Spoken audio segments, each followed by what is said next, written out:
Well, hello everybody, and Happy New Year to you all.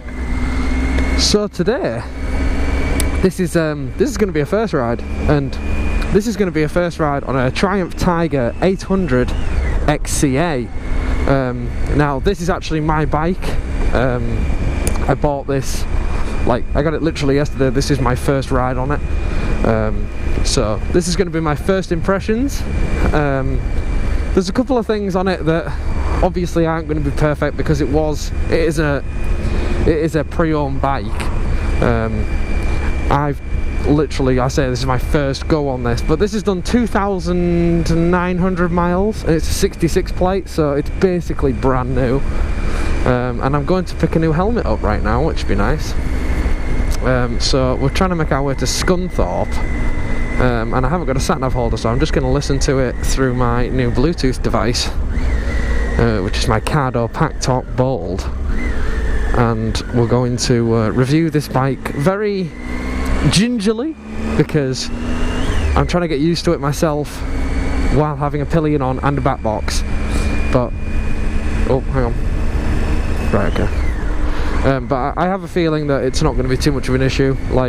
There's a bit more steering input with the 21-inch front wheel, but that's not something that's a big deal. Here we go. But the biggest one for me at the moment is the brakes seem very, very spongy, which I might need to just have something looked at that.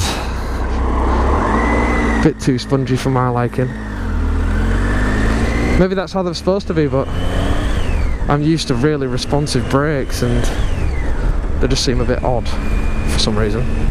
But another one as well is the gear lever is definitely too high. It's been put like that mainly for off-road use. You can feel it when my foot is flat and I'm really having to go up. Really, if I'm stood up, I've tried already standing up and it's in the perfect place if I was just off-roading, but for touring with a pillion I need it a bit lower really. And to be honest, how my feet work anyway, I could use it a bit lower. I've just felt the seat. The seat is adjustable on this bike and I've literally just felt it fall down. I had it in the highest position and I've just felt it fall down, which is a bit of a shame. I must not have locked it properly, but I mean there's a couple of things on this bike that are going to need basically adjusting to taste, but like I say, this is the XCA model, so top spec Triumph Tiger. This is the one with the spoked wheels. I'm pretty sure it's about 80 foot-pound of torque, 95 brake horsepower, all that kind of stuff. It is currently February, so it's still the weather's still a bit meh. But a couple of things that I'm going to mention straight off the bat with this bike, because the one that I test rode was an XT or an XRT, which is the more road focus model with no spoked wheels, no big front wheel, but the rest of it's quite similar. It's a very different bike though. So straight away, I was a bit annoyed because I was like, oh no TFT dash, and I realised how good the TFT dash actually is. It's pretty insane. However, now that I've had time to think and have a quick little, even my first 10 minutes on this, I can already tell you, I like the analog.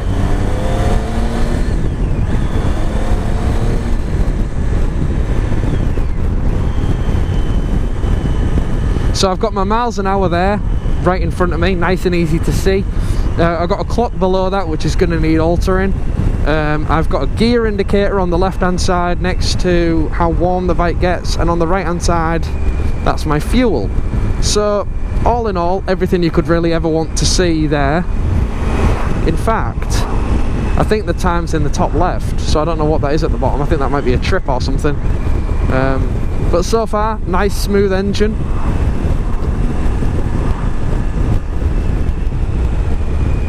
Despite the fact that the gear lever's a bit high and it is quite a lot too high, it's pretty good. I mean, the braking is very smooth. I'm pretty sure if you want to brake immediately, let's just test that. Yeah, I mean, oh. My lass has just nutted me on the back. So yeah, the brakes work pretty well. Good thing I'm getting a new helmet, eh? So that's actually where we're going. We're going to Scunthorpe now, and I'm going to get myself an Arai X4 because I've been wanting an X4 for like, God, longer than I can fucking remember. Like, I've been wanting one for ages. So this bike is now, since the seat has fallen down for some reason, like I say, I obviously haven't locked it in properly, but I'm now in the lowest seat position, which I'm 6'2", and I can easily flat foot this. But the surprising thing for me, staying on this road, cool. Yeah, the confusing thing for me about this is, like, it's such a wide bike, and it is quite heavy at a standstill. But, like, I mean, I've owned a 1200 GS, and at a standstill it's heavy. It's not like GS heavy, but, you know, it's, you know, even looking at it from here with that beautiful pearlescent white paint job, which is gorgeous. The wings here come out quite widely, which makes it look quite a thick bike. Thick with a double C on the end, obviously. But yeah, maybe I should get the brakes looked at a bit. Maybe maybe it's how the brake lever's set up. It's set up to be a bit. I like quite snatchy brakes personally. That's why the MT is like ideal. Another bike you guys haven't seen because I did a video on it, and the video didn't fricking work, did it? Because I've had to have, if you haven't already been able to tell by the audio quality and things, I've had to have a bit of a mash up with my recording gear. The biggest issue being, because I now use a Cardo Pack Torque instead of a Senna, the biggest issue there is that I can't use my backpack for my GoPro, which I was using for amazingly clear audio. So that's a bit of a shame. However, I'm using the old setup, which I use when I go touring and things like that, and hopefully it won't be too bad for you guys. I mean, the wind is a bit nuts today, so apologies if that's coming through at all. I need to find a way to sort out a better recording setup. I have thought about getting rid of my Hero 4 Silver or using that as a B camera, and to be honest, just getting like a Hero 7 or something, because I'm pretty sure they have wind cancelling on and things like that, and I know they have that new Steadicam, which looks really handy for a person who does motor vlogs like myself. But yeah, I mean, I intend to take this bike off road. Like, obviously, like, it's the XCA. It's partly made for off road. It's got the WP suspension, WP forks, which are straight off of the Africa Twin. Oh yeah, Trem's been doing his homework on adventure bikes. I'm properly getting into all that kind of scene, to be honest. So that's what I've been doing with my time while I've not been on YouTube. I've been looking at adventure bikes and kind of weighing up what I want to do with bikes, to be honest. And that's how I came to the conclusion of the Tiger, because I was kind of like, it annoys me how I don't have a bike that I can be like, you know, a lot of my friends have Scramblers and Tigers and stuff as well, and I'm kind of like, well, I want to go do what they're doing. And it looks really fun as well, so that's how I've ended up getting one of these. The XCA, I never actually meant to get an XCA originally. I just meant to get an XC or an XCX. But how this came about was I was basically just looking on Auto Trader, and this thing came up at such a bargain with the full aluminium luggage. I was kind of like, well, I'd be a bit stupid to not take advantage of this. So let's talk about a couple of other things on this bike. So the engine is incredibly smooth. I can imagine this bike would be insane to tour on, which we intend to do. I intend to go to Switzerland this year on this bike, as well as all the off-road little adventures I've got in store for it. But I mean, the mirrors, I mean, they do the job. They're nice. The only thing I don't like about them, which is a bit strange, is if you can see here, actually I haven't put these back yet, there's some covers to go over the nuts, which I've lifted up because you have to like put them kind of where you want them and then tighten them, which seems a bit silly. But you know, lo and behold, it's what it is. But I mean, comfort wise, absolutely unreal. Yeah, absolutely unreal for comfort. Like, you could sit here all day. Like, the positioning is nice. I'm not stretched. The thing that amazes me about this engine is how little you rev it. Like, you stay around 2,000 to 3,000 RPM most of the time, and you don't really think about it. So the power kind of comes in like stages. You've got kind of like all the low down power at like 3,000 to 4,000 RPMs, and then if you give it a bit more beans, that's when the 5 to 6 to 7k power comes alive. But I like how it's got that like stages between each bit of power, to be honest. I quite like that. But because it's the XCA model, oh hang on, Sat-Nav again. That's fine. So I've got spot lamps, heated grips, which we're going to put on now, so you can have them on mild. So we'll try those out. Heated rider seat and pillion seat, cruise control, and amazingly LED fog lamps, which I'm a huge fan of.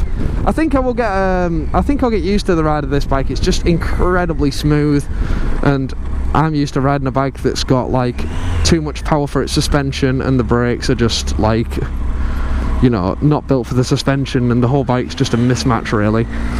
So I'm used to that kind of feel because I've been riding the MT for so long. Again, I'll do a first ride on the MT even though I've owned it a year, because I meant to do one and it didn't work out.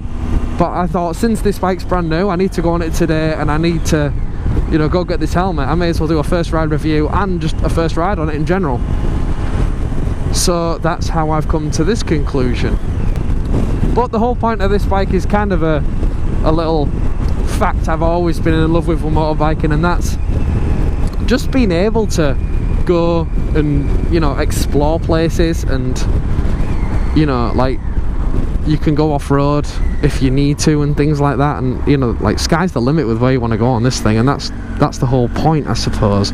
Like I say, I'm not an off-road expert. Like, I don't really do much off-road, but I'd like to get into it. And yeah, I'd really like to get into it, and it's a good touring bike as well. Let's give it some beans, see what she's got. But yeah, so I also have traction control and ABS on this bike, which are both adjustable. And now might be a good time to do the cruise control, actually.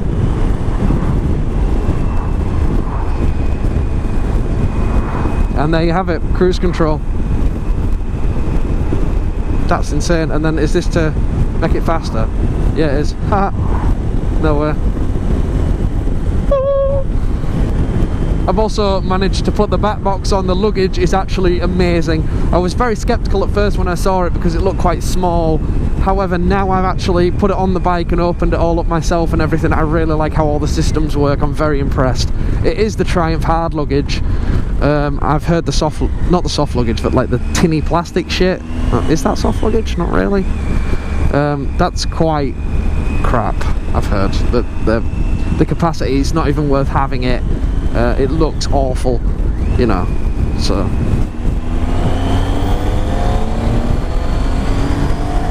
Stay on this road still, fair play. There's a couple of other things I want to show you guys. See that there? That is for charging your Sat-Nav or phone, and there's also two in the side of the bike for the pillion and the rider. So you can basically charge both Bluetooth devices and your Sat-Nav all at once off the battery, and that's standard from factory, which is incredible. I don't quite know where it's going to take me here. We'll see. We're on an adventure bike, man. Remember, no way is the wrong way.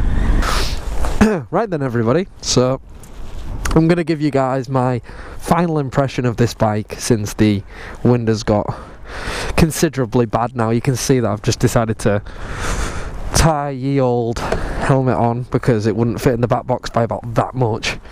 But overall, yeah, I'm very impressed with the Triumph.